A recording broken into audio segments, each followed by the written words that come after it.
السلام عليكم، أهلا وسهلا ومرحبا بكم معنا في حلقة جديدة من هذا البودكاست.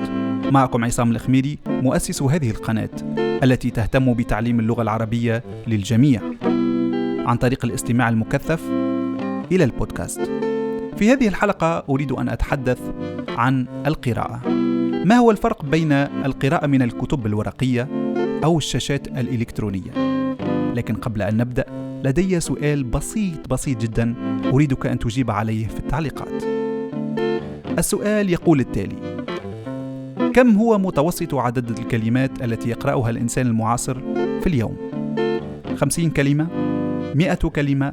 200 كلمة؟ سنكشف عن الإجابة الصحيحة في وسط هذا البودكاست. والآن أحضر كوب الشاي الخاص بك واستمع وركز في الاستماع. لننطلق.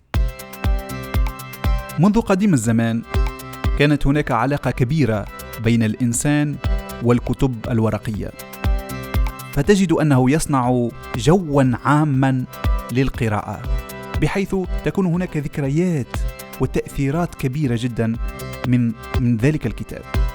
سأعطيك صورة لتفهم ما أريد أن أوصله لك.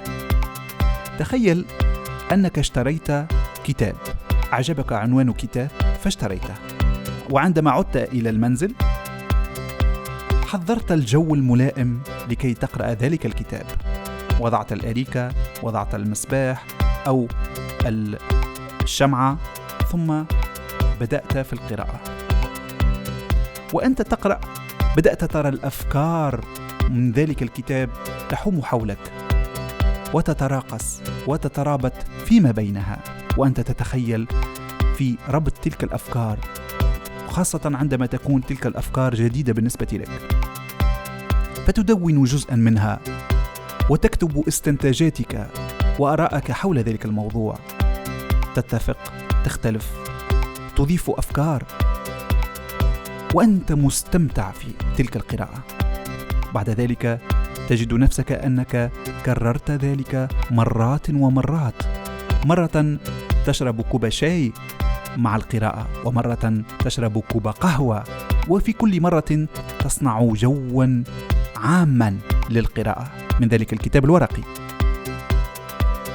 بعد أن تتم ذلك الكتاب تجد أنه أثر فيك وغير فيك الكثير، وعندما تمر في المنزل وتراه على الرف تتذكر الأفكار التي تعلمتها من ذلك الكتاب، فتصبح تجربة جميلة جدا وعلاقة رائعة مع الكتاب. بينما في المقابل عندما تقرأ كتاب عبر الشاشات الإلكترونية فهناك الكثير من السلبيات. أولها آلام العين. تشعر بعدم القدرة على التركيز في القراءة لمدة طويلة من تلك الشاشات. والأمر الثاني السلبي في هذا الموضوع هو أنك لا تستطيع أن تركز. هناك عوامل كثيرة للتشتيت، فلا توجد بيئة ملائمة لهذا الموضوع. تجد أن هناك إشعار من الفيسبوك، إشعار من اليوتيوب، إشعار من الإنستغرام، إشعارات كثيرة من التطبيقات التي شاركت فيها، وبالتالي لا تستطيع أن تركز وتستمتع وتصنع جو ملائم لقراءة ذلك الكتاب. لا يمكنك أبدا أن تمر وتنظر إلى الرف لترى ذلك الكتاب ويذكرك في أشياء. لا يمكن أن يحدث هذا مع الكتب في الشاشات الإلكترونية، وبالتالي تجربة الكتاب الورقي أروع وأجمل. ناهيك عن الكتاب عندما تشتريه تشم رائحته وكأنه ولدك. أعتقد أن العلاقة مع الكتب الورقية علاقة رائعة جدا، ويجب أن يعيشها كل أحد مقارنة بالقراءة من الشاشات الإلكترونية. لكننا الآن مرغمون على القراءة من الشاشات الإلكترونية، فضروري جدا أن نركز في هذا الموضوع، أن نختار الطريق الأجمل والأكثر متعة والأكثر فائدة.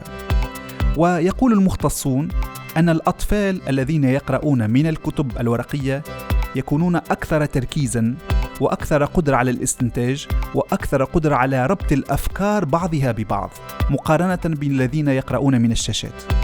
وبالتالي لديك الخيار في أن تعلم ابنك هذا الموضوع. الآن حان الوقت لنكشف الإجابة الصحيحة حول السؤال الذي يقول: كم متوسط عدد الكلمات التي يقرأها الإنسان المعاصر في اليوم؟ والإجابة هي 100 كلمة في اليوم. قبل أن نختم، إذا كنت تريد أن تقوم بمحادثة معي باللغة العربية بسيطة لكي تتعلم اللغة العربية وتحسن من نطقك في اللغة العربية، يمكنك أن تشترك في الرابط في صندوق الوصف وتحجز مقعدك.